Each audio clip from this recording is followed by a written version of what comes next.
without any further ado, you may have noticed I am on the boat and we're going to go for a little motor. It'd be rude not to, wouldn't it? Come on. So we're only going to go for a quickie.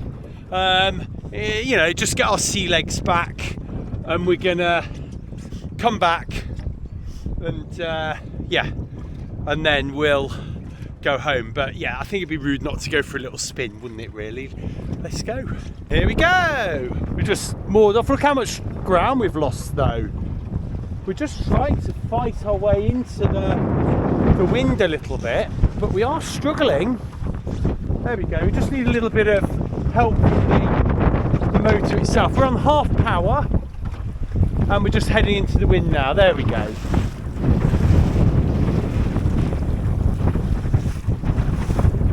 Ah, a pleasant little ride.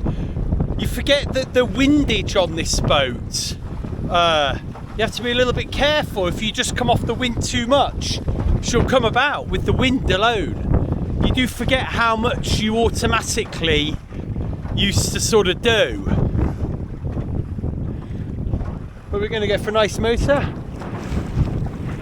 There's Dave, he's got a Mark III Lugger. But this is going to be a nice little test for her. Just, you know, almost like a stress test.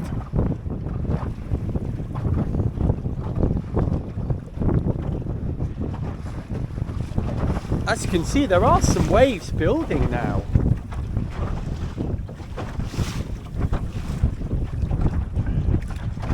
So we're just going to go for a little jaunt. We'll probably go up and across and then come back and then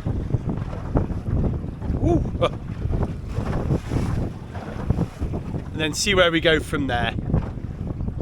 I think you can see some weather coming in over there actually.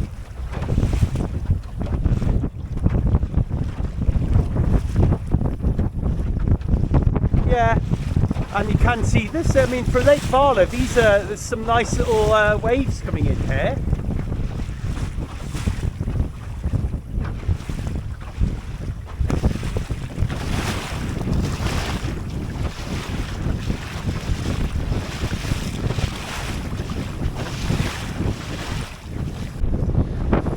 We're going max power now, and you can see we are making quite good headway now.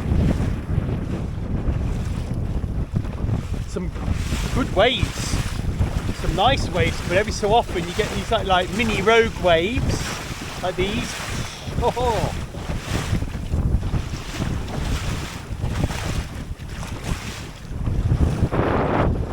I just wanted to get out on the water, you know. It's the same every season, and I've even spoken to some really, you know, experienced sailors, and they say that first sail, you know, and the weather's still a bit, you know, it's not nice today, is it really? And they say that first sail, you want to get that one out of your system. And I know we're not sailing, oh excuse me, but not technically, we're motoring, but you know, it's nice to get this out of the system. You get all those lovely weird little feelings. That's not the Corribee. I thought that was a Corribee, that little blue boat, but it's not. Let's go and have a little closer look.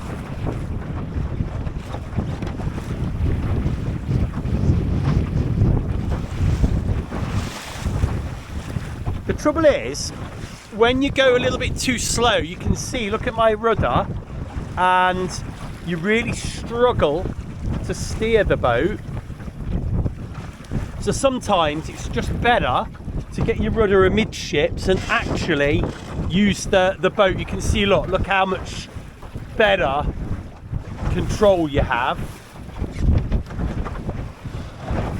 of the boat. Look, you can see, look, we see we can come around. So in a way, it was probably not a good idea to put the rudder in. I've just got my leg over it right now.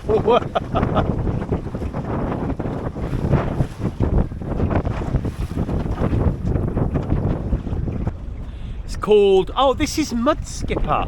So that's the boat, the trailer there that we saw earlier. I don't know what boat that is, but it's a lovely little boat, that, isn't it? Not as long as the Lugger, but a lovely. It might be a leisure 17 maybe. I don't know.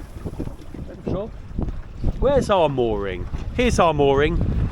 Let's go and have a little look. Dead ahead now. You can see how many new moorings there have been put in. Look over there. Tell you what, I wouldn't fancy being over there on a windy day. You know, couldn't even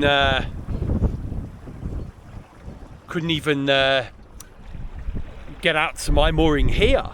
And there we go. There's ours. Number 4 we are.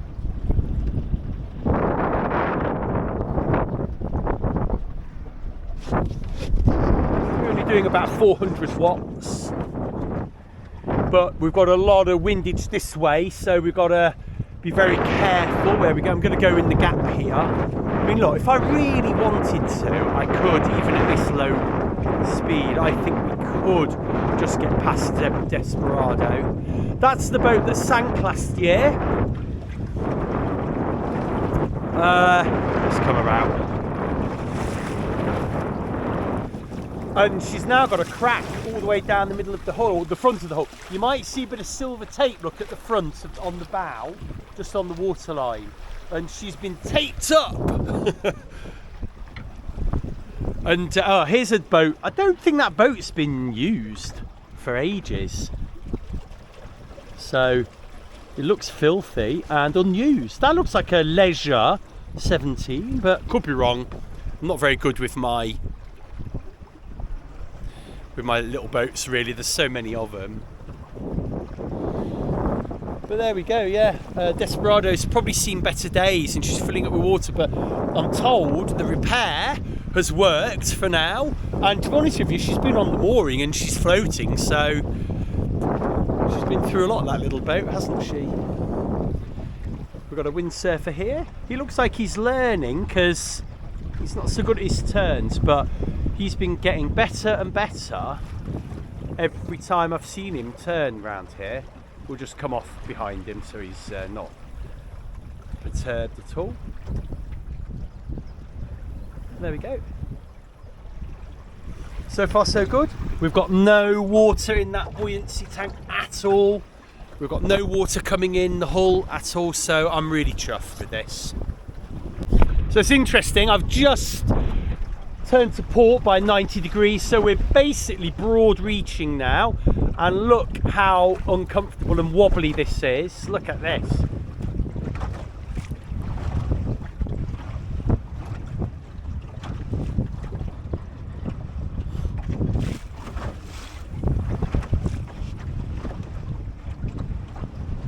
My brain is sort of going, oh yeah, I know, I remember this.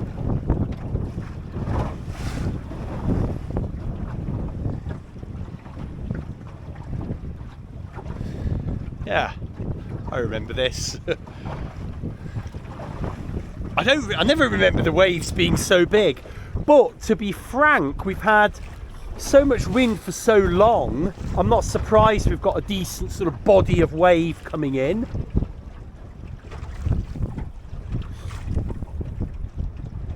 We're going to go over to the Adventure Centre, have a little look.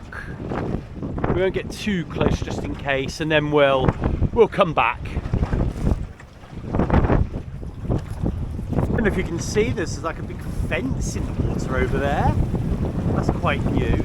And also there seems to be a new sort of ramp been put in there. I think, maybe. I don't know, hard to tell. I'm not going to go too close today because we haven't got much, you know, power up there. There's a boat down there. It looks like a rig with a motor on the back. But yeah, things are slowly waking up, aren't they? Slowly but surely waking up. Oh yeah, and you can see the wall there that's been built, the new sea wall. I'll say sea wall, lake defence wall.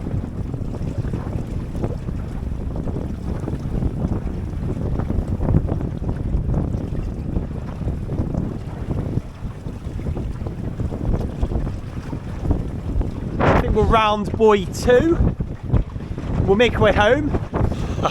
maybe we'll get the jib up. We'll probably get the jib up, yeah, why not? We're sailing. Hey, the jib is up. I'm flying, look at her go.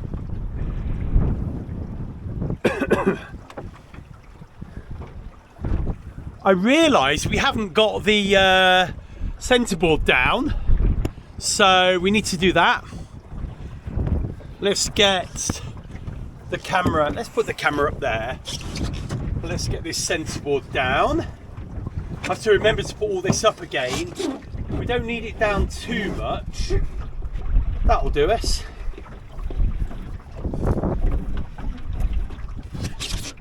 Just help us track a little bit better. Oh, there you go. Oh, sailing. Oh. Motoring's great as well, but there's nothing better than getting a sail up, is there? Making headway. And look, we're doing really well. I know we're kind of broad reaching this way. We were definitely into the wind the other way, so it's not quite as fair. It's good to get the sails up, have a good airing out.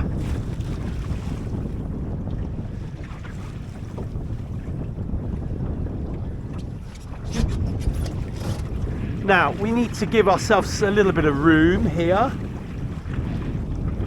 So I'm kind of aiming for the boathouse dead ahead.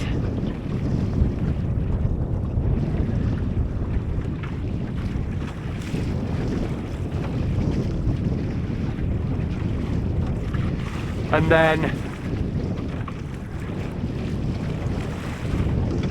we'll probably get the jib in, drop the motor, and we'll try and moor up.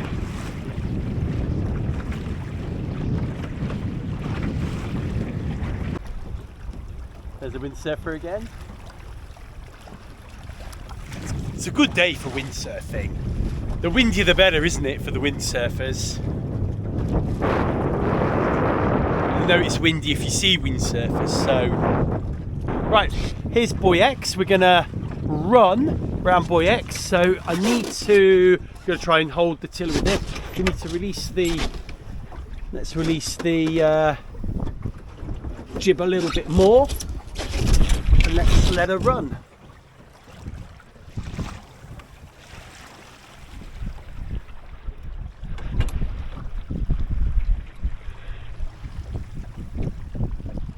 Oh yeah, look at that.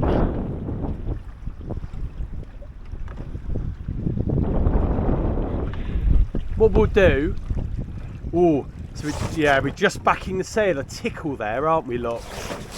Let me get the sail the other side, and we're going to round buoy one, and then we're going to motor in, and we'll try and motor into the wind and ferry glide into the jetty, RYA styly. Right, we've got the rudder in because it just gets in the way, and actually we're just doing 300 watts, and we're going to try and just ferry glide in.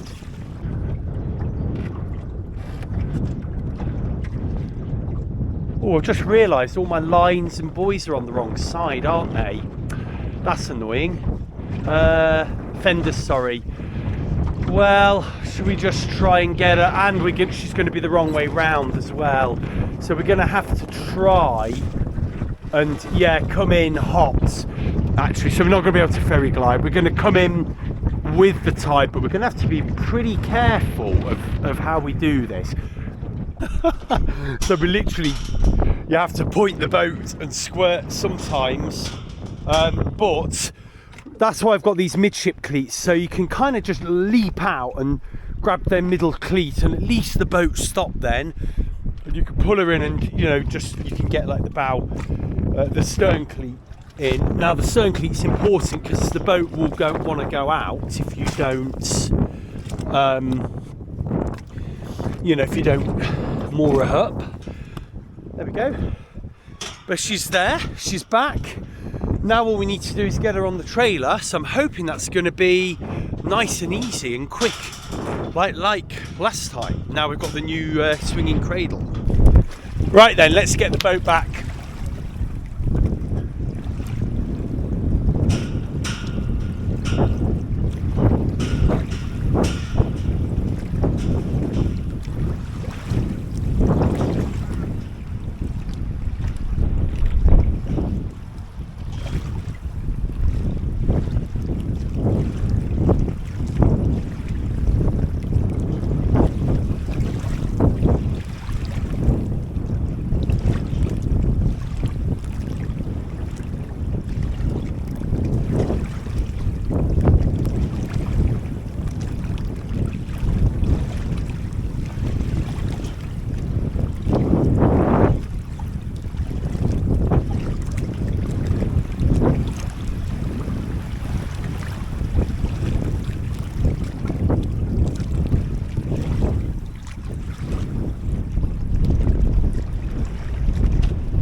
I left the centre board down, which is why I had to go back on the boat. You can see here I've got it well under control. And all I need to do now is release that rear line a little and pull her up.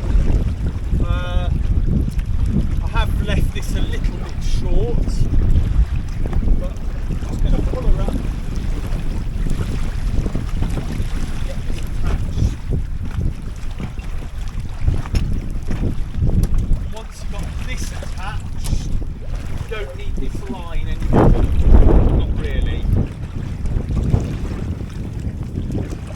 This one tied into the board.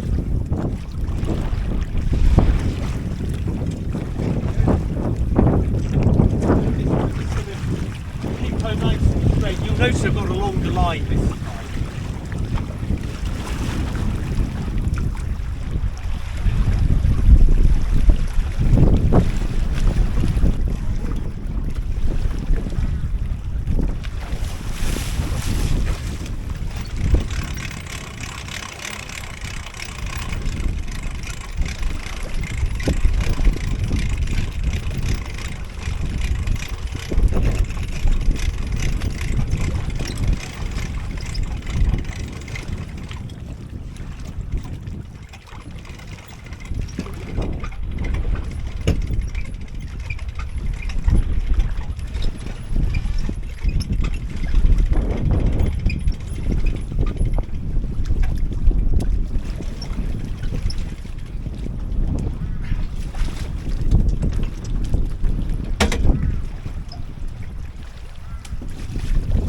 There she is, so much easier. Let's go and check her out. Let's have a look. As long as a keel band, yeah, she's a little bit off centre, unfortunately. There we go. So Lulu's back where she's been for the last few weeks. I've decided to leave her on the trailer. Firstly, because I feel fine leaving her on the trailer now. Secondly, no one else has put their boats in really yet. Certainly the luggers anyway. So I think she can sit on the trailer and wait a week. And she's so easy to get in on the trailer, especially now that you know. Why wouldn't you just keep her on the trailer? In fact, I have thought in the past about just leaving her on the trailer, you know, and actually having a shore spot and just putting her in and not having a mooring, because it's almost as easy to do that as having a mooring, to be quite frank. So it's interesting, isn't it? It's always worth a thought. I mean, when you get the hang of reversing in the car and you get the hang of reversing the trailer, you start to wonder why have you got a mooring? Because a mooring can be blooming awkward sometimes. You can't get to it in windy weather. You can get a bit seasick, or I got seasick because, you know, you're trying to undo things and your head's down and you're bobbing about. You've got all the strop and the mooring to worry about. You know, you have to put the cover on whilst you're on the water. Here you can just get her out, leave all the masts up, and just put the cover on and she's done. Worth a thought. Anyway, I'm quite proud of myself. I reversed her in first time into that spot. So yes, I'm getting better at reversing. Just going to remove some of the air out of this tyre, because out of both tyres, to be honest with you, because I think with no load on them, we need them to be not bouncy. You could almost run these tyres empty, I reckon. We'll do the same to this one, yeah. I filled them up. I wonder, or part of me wonders, if I hadn't have filled the tyres or refilled the tyres on that fateful day, they may not have bounced about over that pothole so much.